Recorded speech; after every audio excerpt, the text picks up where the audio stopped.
Herpes simplex has no prejudice towards anyone. Doesn't care who you are, doesn't care what you look like, doesn't care what race, color, or creed you are. The one underbelly that they never talk about when they talk about herpes is suicide. There have been quite a few that I've seen in the groups of people who have been diagnosed and they weren't able to handle it.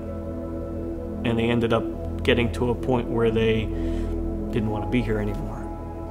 And I understand that because I was almost there. Twice.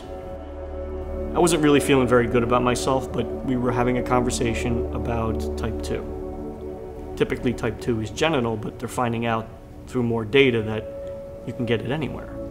And I used to get it here and right here on my eye. And we were having a discussion in the group and I was sharing pictures. They were not pleasant. And my friend had seen it and she says, hey, listen, you know, I know this guy who's he's been working on herpes for 20 years and I think you'd be great for the trial. So within a week or two, I had a 3-hour interview with Bill and I ended up becoming part of the trial. And that ray of sunshine, or that glimmer of hope, completely changed everything. And then once I started seeing results, I knew that this was something, and it completely changed my outlook. Completely.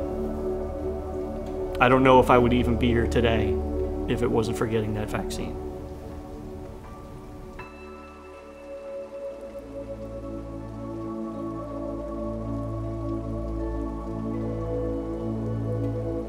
It's difficult for me because now I had this vaccine. It worked. It worked on a bunch of other people. So the difficulty is saying, hey, you know, guys, there's this vaccine that worked. And I think that the most difficult part of trying to give that message out to people is because most people are going to be like, yeah, that's great. That's wonderful. I'm glad you got relief, but what about me? When can I get it?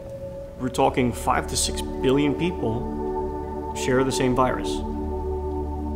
It's really just a matter of re-educating everyone.